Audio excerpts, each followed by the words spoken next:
A las 8:22 de la mañana, amigos, presentamos a nuestro invitado de esta hora de la mañana. Se trata del señor Carlos Caro, él es abogado de la firma Caro y Asociados. Con él vamos a hablar sobre un tema muy importante, la minería ilegal y el lavado de activos. ¿Cómo está? Buenos días, bienvenido a ANCA Noticias. Un tema muy importante, la minería ilegal y el lavado de activos. ¿Cómo está? Buenos días, bienvenido a ANCA Noticias. ¿Cómo está? ¿Qué tal? Buenos días. Bien, precisamente en este primer seminario internacional de prevención de lavado de activos y financiamiento del terrorismo en el sector minero, hay cifras muy importantes y quiero que me lo aclare. ¿Cómo es que se ha logrado, por ejemplo, sacar estas cifras con cuestión de la minería ilegal? Ha facturado 3.400 millones de dólares entre enero del 2007 y junio del 2014.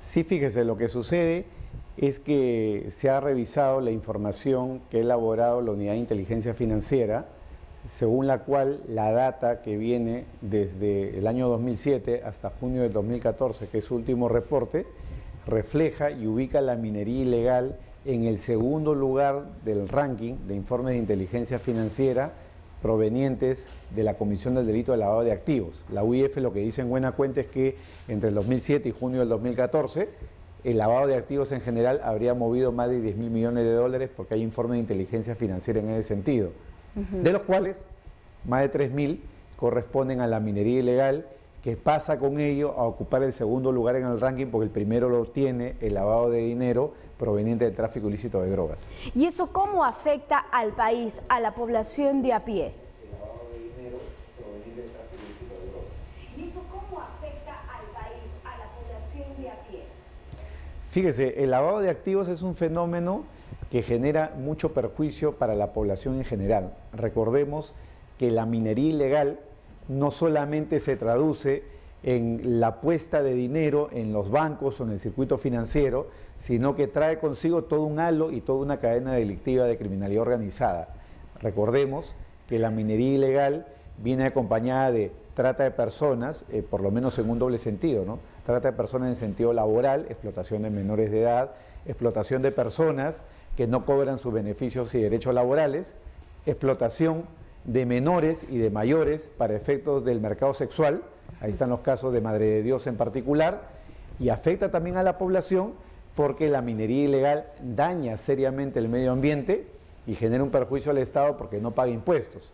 Entonces, la dañosidad social de la minería ilegal, que produce mucho dinero, que produce más de 3.000 millones según este informe, se traduce también en trata de personas, daño ambiental y en consecuencia la omisión del pago de impuestos que implica muchísimo dinero que el Estado deja de recaudar y que debería servir para el tema de los canos y el desarrollo de las poblaciones de donde se están extrayendo estos recursos de manera ilegal. Precisamente con esta información que ha recibido y ha recabado la Unidad de Inteligencia Financiera, ¿se está sancionando a las empresas que están involucradas? Porque primero, el lavado de activos usan empresas fachada, como usted también lo ha señalado, ¿no es cierto?, en la nota que nos ha podido enviar. Entonces, ¿cómo es que está haciendo esta Unidad de Inteligencia Financiera para sancionar a esas empresas vinculadas al lavado de activos? Entonces, ¿cómo es que está haciendo esta Unidad de Inteligencia Financiera para sancionar a esas empresas vinculadas al lavado de activos? Fíjese, la UIF está haciendo un gran esfuerzo por detectar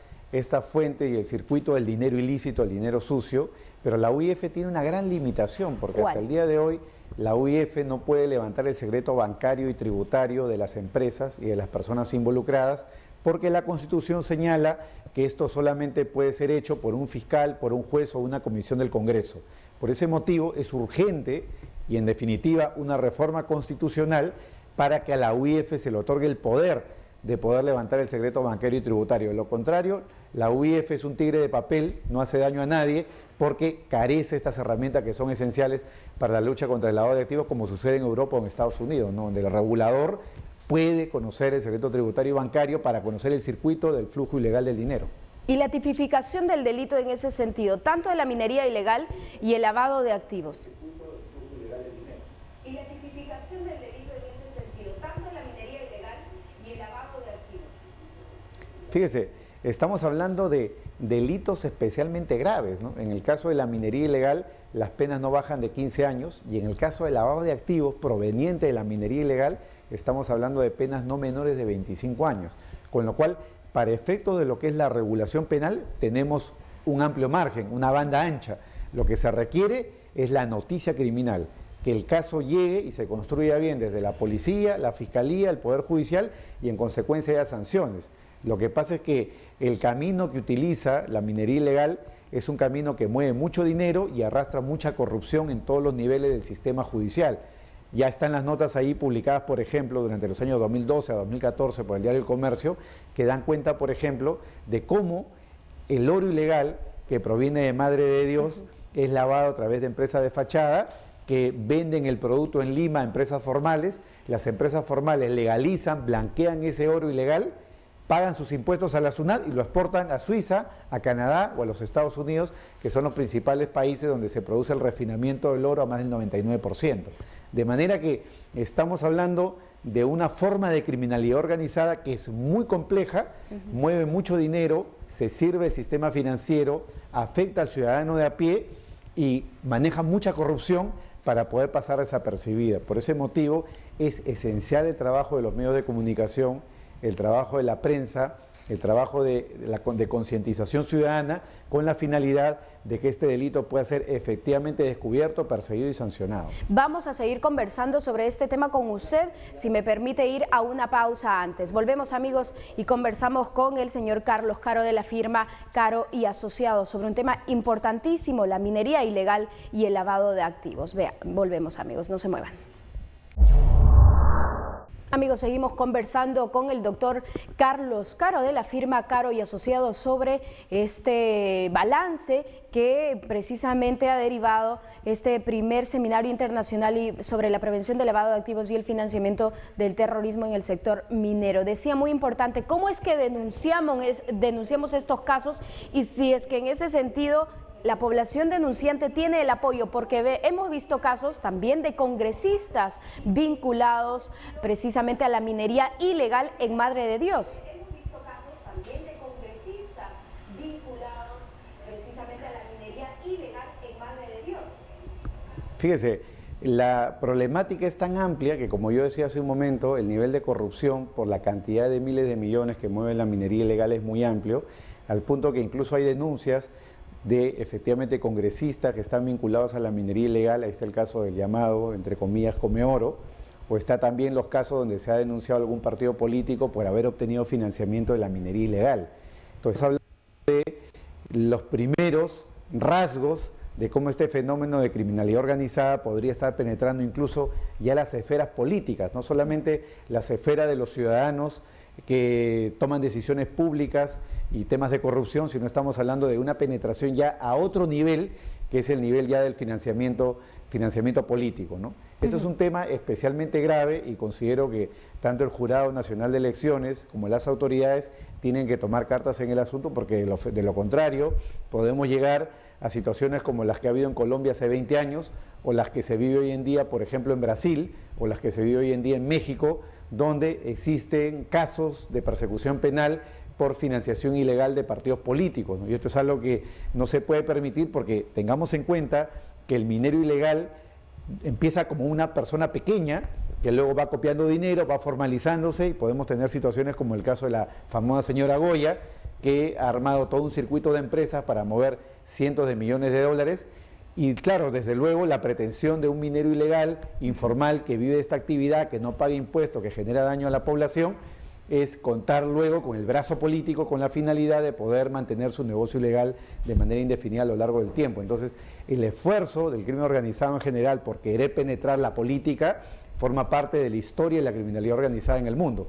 Estados Unidos, Europa dan cuenta de ello, de manera que preventivamente las autoridades locales deberían de tomar nota de ello para efectos de evitar, limpiar, purificar la política de este tipo de financiamientos ilegales. Ojalá que sea así, y aparte de la recomendación que usted señalaba, que se aumente el presupuesto para esta unidad de inteligencia financiera, algunas otras recomendaciones que los pueda dar al Estado.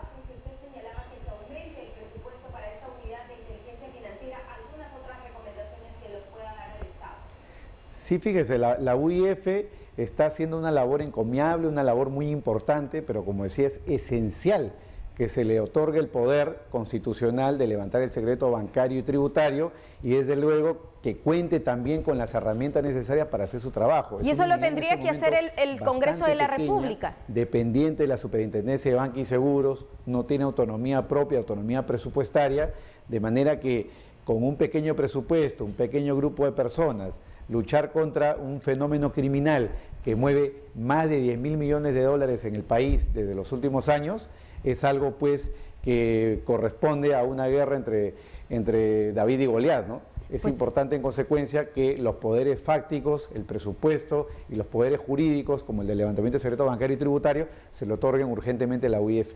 ¿Quién tiene que otorgar ese poder precisamente a la UIF?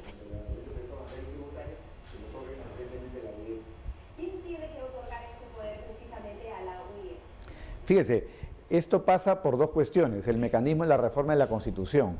Hay un proyecto de ley que se está siguiendo en el Congreso y esto tiene que ser aprobado por los parlamentarios en 2 legislaturas. Lamentablemente, como decía, la Constitución limita el levantamiento de secreto bancario y tributario al Poder Judicial, Fiscal, Congreso, pero no señala a la UIF. Eso requiere en consecuencia una reforma constitucional. Y en el tema presupuestario, esto pasa desde luego por el Ministerio de Economía y Finanzas y la Presidencia del Consejo de Ministros.